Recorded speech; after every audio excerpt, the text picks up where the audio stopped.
이 시간 두려워 말라라는 제목으로 오늘의 말씀을 나누어 보도록 하겠습니다. 혹시 최근에 두려워한 모습을 본 적이 있으십니까? 아니면 두려워한 적이 있으십니까? 아마 우리 교회에서 두려움을 그나마 쉽게 찾아볼 수 있는 곳은 영유아부가 아닐까 저는 생각합니다. 영유아들이 부모님과 함께 예배를 드리곤 하는데 그렇게 장난꾸러기의 모습이 아닐 수 없습니다. 예배 중에 뛰어다니는 것은 예산일이고, 예배 중에 제가 설교를 했었을 때 저에게 다가와서 쓰레기를 건넨 적도 있고, 다양한 일들이 참 많았던 걸로 기억을 합니다. 그런데 이렇게 귀엽고 정말 사랑스러운 영유아 아이들이 두려워할 때가 있습니다. 바로 부모님이 잠깐 자리를 비웠을 때입니다. 그때는 장난을 그렇게 치던 우리 아이들도 가만히 있거나 혹은 울기도 합니다. 또 가만히 있는 아이들은 부모님이 나간 그 문을 뚫어지게 계속해서 쳐다보기도 합니다. 그런데 그 아이들의 두려움이 언제 사라집니까? 다시 부모님이 들어왔을 때 그들은 다시 한 번 더 안심을 느끼면서 다시 똑같이 그 장난꾸러기의 모습으로 돌아다니기도 하고 장난치기도 하는 모습을 잘 살펴볼 수 있었습니다. 그런데 오늘 본문도 베드로의 두려움에 의해서 시작된 그런 사건이다라고 말씀을 드릴 수 있습니다. 물론 이 글을 작성한 사람은 사도 바울입니다. 사실 바울이 베드로의 두려움에서 일어난 일을 가지고 공개석상에서 많은 사람들이 보고 있는 곳에서 비판하고 책망하는 일이 바로 오늘의 본문입니다. 사실 바울 입장에서는 베드로가 예수님의 정말로 진짜 제자였고 그의 믿음의 선배이기도 했으며 예루살렘 교회의 지도자인 베드로를 공개적으로 책망하는 일이 결코 쉬운 일은 아닐 겁니다. 또한 베드로 입장에서 우리가 살펴보면 많은 사람들 앞에서 공개적으로 책망을 받으면 그것만큼 망신인 일도 없을 것입니다. 그런데 심지어 바울은 이 사건을 하나의 사건으로 넘어가지 않고 갈라디아 편지를 기록하여서 모든 사람들이 그리고 후대의 사람들이 이러한 부끄러운 일을 알 수 있도록 기록한 것이지요. 그리고 이 갈라디아 편지는 어떤 편지입니까? 한 개인에게 쓴 편지가 아니지요. 갈라디아 지역에 사는 모든 교회 성도들에게 읽혀지게 만든 것이 바로 이 편지입니다. 이처럼 공적인 서신에 바울이 베드로를 비판한, 그것도 공개적으로 비판한 일을 적은 이유가 무엇일까요? 이렇게 만천하에 이렇게 부끄러운 일을 알리고 있는 이유가 무엇일까요? 그것을 살펴보기 위해서는 먼저 안디옥 교회가 어떤 상황에 처해 있는지 우리가 살펴볼 필요가 있습니다. 먼저 11절에 등장하는 안디옥과 안디옥 교회를 살펴보겠습니다. 안디옥은 어떤 장소입니까? 최초의 이방인 교회가 세워진 곳입니다. 사실 스데반의 순교로 인하여 박해가 심해졌고 이 박해를 피해서 많은 사람들이 흩어졌습니다. 이 흩어진 사람들의 일부가 안디옥이라는 도시에 정착하게 되었고 이들은 이 안디옥에서 복음을 전파하기 시작했습니다. 그리고 이 복음을 들은 많은 이방인들이 헬라인들이 복음을 받아들이고 예수님을 믿게 되었습니다. 그래서 이 안디옥에는 이방인의 최초의 교회가 세워지게 된 것입니다. 사도행전 11장 22절 말씀입니다. 예루살렘 교회가 이 사람들의 소문을 듣고 바나바를 안디옥까지 보내니 최초의 이방인 교회인 이 안디옥 교회에 바나바가 담임 목사로 오게 되었습니다. 그리고 사도행전 11장 25절에서 26절입니다. 바나바가 사울을 찾으러 다소에 가서 만남에 안디옥에 데리고 와서 둘이 교회에 1년간 모여 있어 큰 무리를 가르쳤고 제자들이 안디옥에서 비로소 그리스도인이라 일컬음을 받게 되었더라. 여기서 사울은 바울을 말하고 있습니다. 바나바가 바울을 초청하여 안디옥 교회에서 공동으로 목회하고 있다는 것을 이 말씀을 통해서 알 수 있습니다. 즉 안디옥이라는 곳은 어떤 곳입니까? 바울과 바나바가 공동으로 목회하는 장소가 바로 안디옥이라는 곳이고 특히 이 안디옥 교회는 바울과 바나바가 오직 믿음으로만 구원받는다는 것을 가르치고 전파하는 그러한 교회입니다. 특별히 이 안디옥 교회 구성원들은 이방인들, 헬라인들이 많이 있었습니다. 또한 이 안디옥 교회 성도들의 모습을 보고는 많은 사람들이 별명을 붙였는데 그 별명이 바로 그리스도인이라는 별명입니다. 그만큼 안디옥 교회는 이방인들이 많았고 예수님을 믿는 곳에 진심이었던 곳이 바로 안디옥 교회라는 것이지요. 그러면 여태까지 안디옥 교회가 어떤 상황인지 살펴보았습니다. 그러면 안디옥 교회 외에 다른 초대 교회와 베드로의 상황도 한번 살펴보아야 오늘 본문이 더 쉽게 이해가 됩니다. 이 안디옥에 바울과 바나바가 공동으로 목회하고 있는 이 안디옥에 게바라 불리는 베드로가 찾아오게 되었습니다.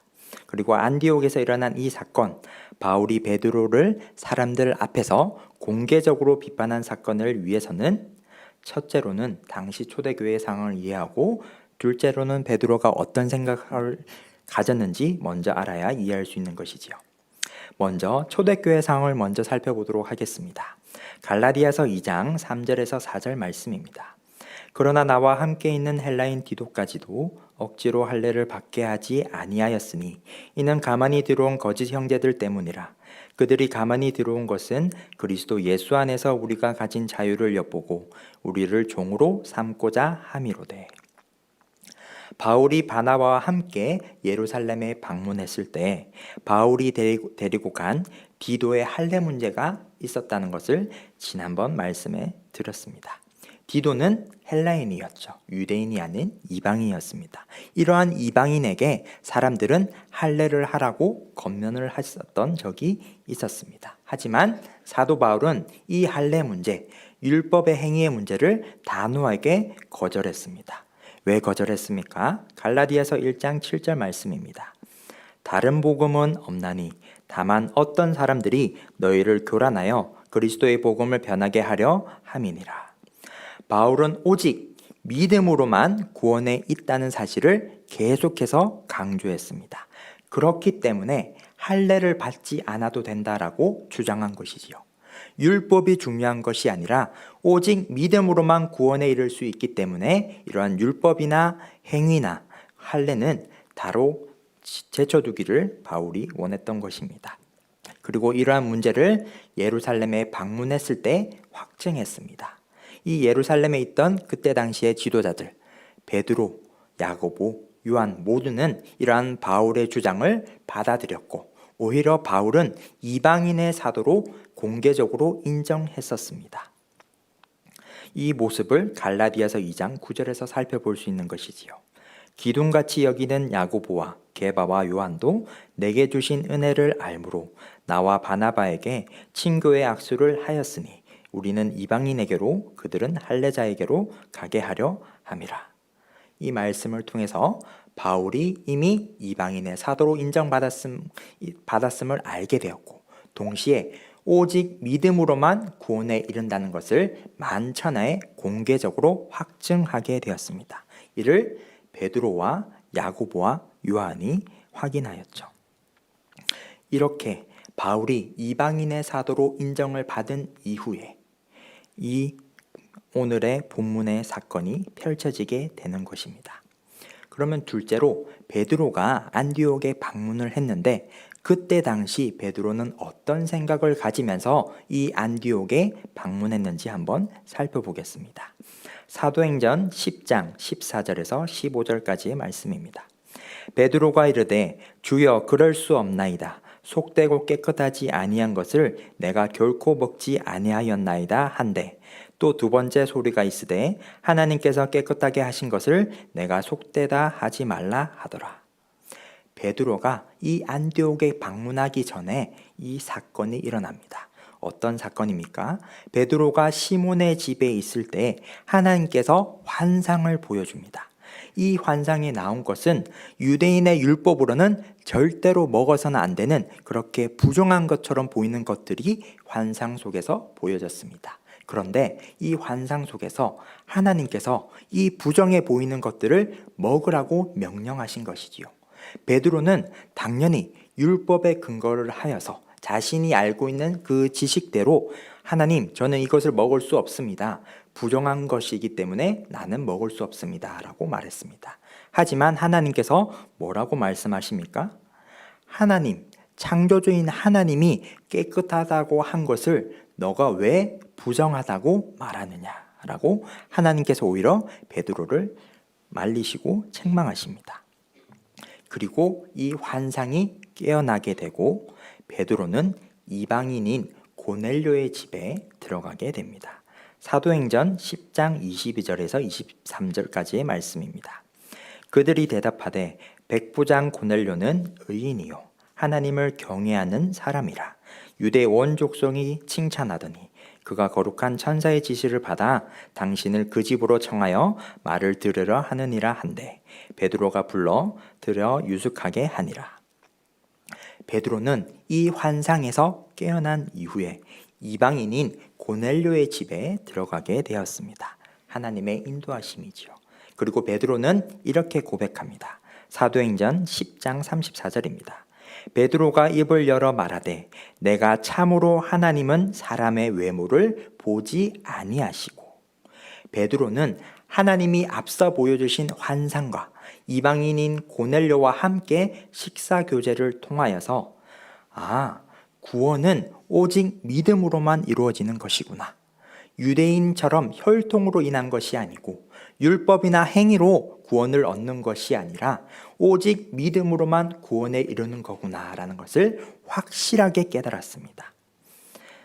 그래서 이 베드로는 이 확실하게 깨달은 것을 예루살렘 교회에 찾아가서 이렇게 다른 사람들 앞에서 이야기했습니다. 사도행전 11장 2절에서 3절까지의 말씀입니다. 베드로가 예루살렘에 올라갔을 때에 할례자들이 비난하여 이르되 내가 무할례자의 집에 들어가 함께 먹었다 하니, 베드로가 이렇게 당당하게 이방인의 집에서 밥을 먹고 식사 교제를 했다라고 이야기를 하니까 율법을 중시하던 유대인들이 베드로를 비판했습니다. 하지만 베드로는 이 비판을 전혀 개의치 않았습니다. 왜요? 하나님이 알려주셨거든요. 구원은 오직 믿음으로만 이루어진다. 혈통이 아니라, 율법이 아니라, 나의 행위가 아니라 오직 믿음으로만 구원에 이른다는 것을 베드로는 알게 되었습니다. 이미 베드로는 이 생각을 가지고 안디옥에 방문했던 것입니다. 그런데 이미 베드로는 이 생각을 가지고 안디옥에 도착을 했음에도 잘못된 행동을 합니다. 어떻게 합니까? 사실 이 잘못된 행동에 대해서 조금 더 살펴보면 당시 유대인의 정결법에 따르면 이방인과 식탁 교제, 함께 식사하는 것을 멀리하게 되어 있습니다. 왜냐하면 이방인들은 구약의 정결법에 나눈 대로 음식을 준비하지 않기 때문이죠. 즉 정결하게 음식을 준비하지 않기 때문에 이 음식 자체가 부정한 것이라 유대인들은 생각했습니다. 그래서 유대인들은 이방인들과 식사 교제를 하지 않았죠. 그런데 베드로는 이미 고넬료와 이방인과의 식사를 이미 했었습니다. 그런데 이 베드로가 잘못을 하게 되는데, 잘못을 하게 되는 이유가 오늘 본문인 갈라디아서 2장 12절 말씀에 나와 있습니다. 갈라디아서 2장 12절을 함께 읽어보도록 하겠습니다. 야고보에게서 온 어떤 이들이 이르기 전에 게바가 이방인과 함께 먹다가 그들이 오매 그가 할례자들을 두려워하여 떠나 물러가매. 여기서 주목해야 할 단어가 함께 먹다가라는 이 단어입니다. 원어에서는 베드로가 이방인과 식탁 교회를 딱 한 번 한 것이 아니라 말합니다. 안디옥에 와서 이방인들과 식사 교제를 수차례 계속해서 지속적으로 해왔다라고 원어에서는 표현하고 있습니다. 구약의 정결법에 따르면 베드로는 분명 부정한 일을 하고 있는 것이지요. 그런데 이를 베드로는 상관하지 않았습니다. 왜요? 이미 하나님이 이전에 환상을 보여주었고 고넬료와 함께 이미 식사 교제를 했기 때문에 베드로는 아무런 상관없이 계속해서 이방인들과 식사 교제를 했었습니다. 그런데 갑자기 이 베드로가 식사 교제를 중단하고 이 자리를 떠나게 됩니다. 왜요? 방금 읽은 12절에서 야고보에게서 온 어떤 이들이라는 이 사람들이 온다는 소식을 베드로가 듣게 되었고, 베드로는 이들이 무서워서 자리를 피하게 되었습니다. 여기서 야보고에서 오는 어떤 이들은 정말 야고보 사도가 보낸 사람들일까요? 이미 앞서 우리가 살펴보았듯이 야고보는 바울을 이방인의 사도로 인정했었습니다. 오직 믿음으로만 구원에 이른다는 것을 야고보가 확증했었습니다. 그런데 이 야고보 사도가 갑자기 율법주의자들, 할례자들을 보내서 바울을 책망하려고, 감시하려고 보냈을까요? 그것은 아니라 생각됩니다. 사도행전 15장 24절의 말씀입니다. 들은즉 우리 가운데서 어떤 사람들이 우리의 지시도 없이 나가서 말로 너희를 괴롭히고 마음을 혼란하게 한다 하기로. 이 말씀을 통하여서 알 수 있습니다. 야고보에게서 온 어떤 이들은 야고보 사도가 보낸 자들이 아니라 사칭하는 자들이라는 것을 우리가 알 수 있는 것이지요. 앞서 말했듯이 야고보는 이미 바울을 이방인의 사도로 인정했고, 또한 구원은 오직 믿음으로만 이루어진다는 것을 확증했었습니다. 그리고 오늘 이 사도행전 15장 24절을 통하여서 이 사람들은 결코 야고보 사도가 보내지 않았다는 것을 알 수 있는 것이지요. 그렇다면 이들은 어떤 사람들입니까? 바로 할례자들, 유대인들 중에 율법과 행위를 중요하게 생각하는 자들일 것입니다. 그럼 이 자들이 안디옥에는 왜 왔을까요? 바로 사람들을 괴롭히고 마음을 혼란하게 하기 위해서 안디옥에 찾아왔습니다. 이들이 바로 성경에서 말하는 거짓 형제들, 거짓 교사들이라고 우리가 알 수 있는 것이지요. 이 거짓 교사들은 할례를 중요하게 생각하는 사람들입니다. 쉽게 말해서 오직 믿음으로 구원받는 것이 아니라 믿음과 더해서 행위가 중요하다. 믿음과 행위가 같이 가야 구원받을 수 있다라고 거짓말을 하는 사람들이 바로 이 사람들입니다. 그런데 이 사람들이 찾아왔을 때 베드로의 마음속에 갑자기 두려운 마음이 들었습니다. 그래서 베드로는 식사 자리를 중단하고 그 자리를 떠나게 된 것이죠. 이것이 바로 베드로의 잘못된 행동이라는 것입니다.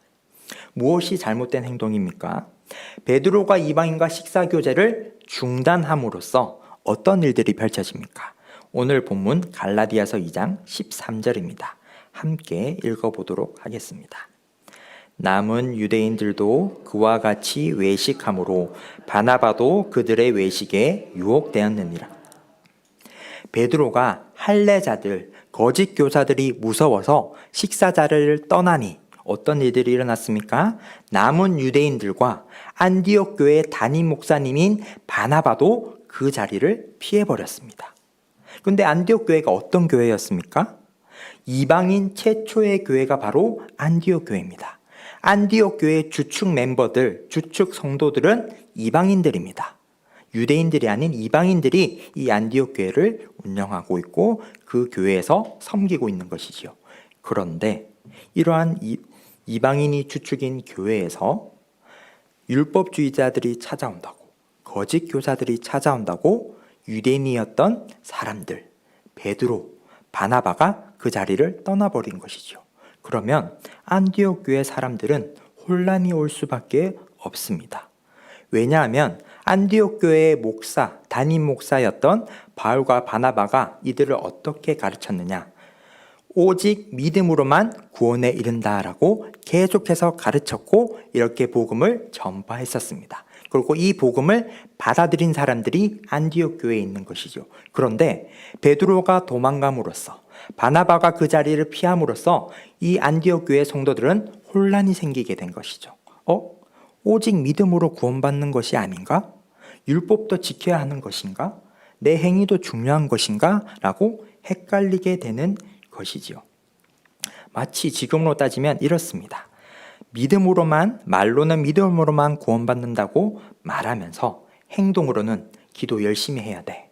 헌금도 많이 해야 돼. 많이 섬겨야 돼. 이러지 않으면 너 구원 못 받아. 라고 속삭이는 것과 같은 상황인 것이죠. 이토록 앞과 뒤가 맞지 않는 상황 속에서 안디옥 교회는 큰 혼란을 겪게 됩니다.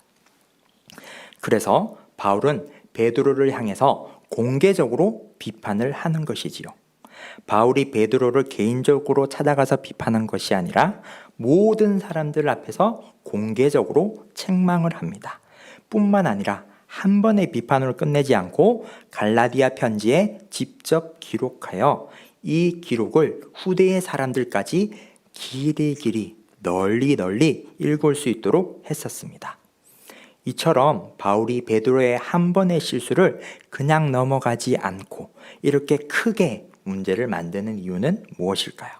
갈라디아서 2장 14절 말씀입니다. 함께 읽어보도록 하겠습니다. 그러므로 나는 그들이 복음의 진리를 따라 바르게 행하지 아니함을 보고 모든 자 앞에서 게바에게 이르되 내가 유대인으로서 이방인을 따르고 유대인답게 살지 아니하면서 어찌하여 억지로 이방인을 유대인답게 살게 하려느냐 하였노라. 바울은 여기서 복음의 진리라는 표현을 사용합니다. 사실 이 복음의 진리는 앞선 갈라디아서 2장 5절에서도 사용했던 단어인데 이 단어를 다시 한 번 더 오늘 본문에서 사용하고 있는 것이지요. 왜냐하면 율법 혹은 육신적인 행위가 구원과는 아무런 상관이 없기 때문입니다. 오직 믿음으로만 구원에 이를 수 있기 때문에 이를 강조하기 위해서 복음의 진리라는 단어를 사용하고 있는 것이지요. 안디옥 교회 성도들에게, 특별히 예수님을 믿는 이방인들에게 베드로의 잘못으로 인하여 신앙생활에서의 혼란, 교리의 혼란을 바로 잡으려고 이렇게 공개적으로 비판하고 책망한 것입니다. 쉽게 말해서 안디옥의 이방인 성도들이 보는 앞에서 공개적으로 베드로를 비판함으로써 오직 믿음으로만 구원에 이를 수 있으니 저 거짓 교사들의 속삭임과 베드로의 잘못된 행동에 흔들리지 말 것을 이야기하고 있는 것입니다. 그럼 바울의 베드로를 향한 이러한 공개적인 비판 이후에 바울과 베드로는 화해를 했을까요? 공개적으로 망신당한 베드로는 바울을 용서했을까요? 이 오늘 본문에 등장하지 않지만 베드로후서 3장 15절에서 그 힌트를 찾을 수 있습니다. 또 우리 주의 오래 참으심이 구원이 될 줄로 여기라. 우리가 사랑하는 형제 바울도 그 받은 지혜대로 너희에게 이같이 썼고. 베드로후서는 갈라디아서 이후에 기록된 책입니다. 여기서 베드로는 바울을 향하여 우리가 사랑하는 형제 바울이라 표현합니다. 즉 베드로는 공개적으로 바울에 의해서 망신을 당했지만 자신을 비판한 바울과 화해했을 것이라 우리는 알 수 있는 본문이 바로 베드로후서 3장 15절의 말씀이었습니다. 그렇다면 여태까지 우리가 이 사건을 통하여서 말씀을 알아보았는데 이 말씀을 통해서 우리가 무엇을 살펴보아야 할까요? 바로 우리는 베드로의 모습을 통해 우리가 바로 베드로의 모습이 아닐까 생각해 보아야 합니다. 사실 베드로는 어떤 사람입니까? 예수님의 진짜 제자였습니다. 예수님과 동행함으로 수많은 이적들을 옆에서 지켜보았던 사람입니다. 그리고 예루살렘 교회의 지도자 중에 한 명이지요. 또한 하나님의 인도하심에 따라 이방인 고넬료를 만나 교제했고 이를 통해 오직 믿음으로만 구원에 이른다는 사실을 이미 인정한 사람이었습니다. 베드로가 가진 신앙생활의 깊이와 크기는 우리와 비교할 수 없을 정도로 화려해 보입니다. 그런데 오늘 본문에서 그렇게 큰 믿음의 선배인 베드로가 어떻게 죄를 지어 넘어졌나요? 바로 두려움과 또한 다른 이유가 하나 더 있습니다. 그래서 크게 두 가지로 살펴보려고 하는데 첫 번째가 바로 두려움입니다. 믿음의 선배인 베드로가 어떻게 죄를 지어 넘어졌나요? 바로 두려움이죠. 갈라디아서 2장 12절에 말씀이 나옵니다. 베드로가 할례자들을 두려워하여 떠나 물러갔다고 분명히 밝히고 있습니다. 이 두려움은 하나님을 향한 두려움이 아니지요. 사람을 향한 두려움인 것입니다. 사람이 두려울 때 예수님의 제자인 베드로도 넘어집니다. 그럼 우리 속에는 어떤 두려움이 있습니까? 사람을 향한 두려움은 물론이고 미래에 대한 불안, 지금 가지고 있는 걱정과 근심, 이 모든 것들이 바로 두려움에서 출발한다는 것을 우리는 알고 있습니다. 그래서 이 두려움이 우리 속에 있을 때 우리는 하나님과의 관계를 한번 돌아볼 필요가 있습니다. 하나님의 관계가 무엇입니까? 바로 우리 속에 하나님이 주신 복음의 진리가 바로 잡고 있는지 없는지 점검하는 행동에서 있을 것입니다. 복음의 진리가 우리 마음속에 바르게 잡고 있을 때 우리는 하나님과 바른 관계를 가질 것입니다. 쉽게 말해서 우리 속에 하나님이 주신 복음의 진리가 항상 바르게 잡고 있다면 우리는 사람을 또는 우리의 삶을 또는 여러 문제들을 두려워하지 않고 살아갈 수 있다는 것을 우리가 기억해야 할 줄로 믿습니다. 두 번째로 바로 살펴봐야 할 것은 바로 과거의 신앙이 지금의 우리의 모습을 책임지는 것이 아니라는 것입니다. 베드로만큼 화려한 신앙 경험을 가진 사람을 만나기 쉽지 않습니다. 예수님과 3년 동안 있었고 예수님의 죽음과 부활 승천을 모두 목격한 사람입니다. 예루살렘 교회의 지도자로서 수많은 사람들에게 복음을 전파한 사람이 바로 베드로입니다. 그런데 이토록 믿음이 대단한 베드로가 죄로 인해서 넘어집니다. 과거에 하나님과 얼마나 뜨겁게 사랑했다는 것은 중요하지 않다는 것이죠. 지금 현재 내가 하나님과 얼마나 바른 관계를 맺고 있느냐, 하나님과 함께하고 있느냐가 더 중요하다는 것을 우리가 이 사건을 통해서 알 수 있습니다. 베드로처럼 복음의 진리가 살짝 흔들릴 때 베드로처럼 넘어질 수 있고 죄를 지을 수 있습니다. 베드로처럼 두려움에 빠져서 죄의 싹을 심을 수 있다는 것이죠.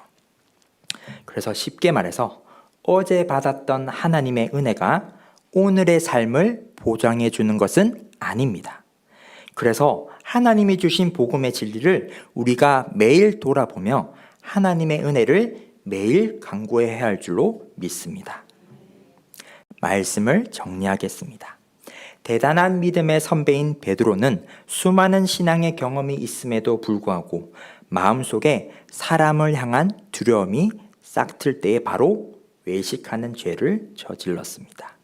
그리고 베드로의 이 한 사람의 행동으로 안디옥 교회 공동체 전체가 시험에 들기도 했습니다. 그래서 바울은 복음의 진리를 바로 세우기 위해서 또한 공동체의 혼란을 종식시키기 위해서 베드로를 공개적으로 비판했습니다. 이 말씀을 통하여 우리는 두 가지를 기억해야 합니다. 첫 번째는 우리 속에 자리 잡고 있는 두려움을 대면해야 합니다. 우리 속에 두려움이 있다면 그것은 그때가 바로 하나님의 관계를 점검해야 하는 순간입니다. 하나님이 우리 속에 복음의 진리를 주셨고 이를 통해 우리는 하나님과 함께 할 수 있습니다. 창조주이시며 구원하시는 하나님이 우리와 함께 할 때에 우리 속에 두려움은 없을 줄로 믿습니다. 두 번째로는 과거의 신앙에서 벗어나야 합니다. 베드로보다 화려하고 대단한 믿음을 가진 사람은 여기에 없을 것 같습니다. 그런데 이런 베드로조차 그의 마음속에 두려움이 들어왔을 때 바로 죄를 지었고 많은 사람들을 시험 들게 했습니다. 이를 통해 우리는 과거의 신앙의 모습에 머물러 있으면 안 됨을 기억할 수 있습니다.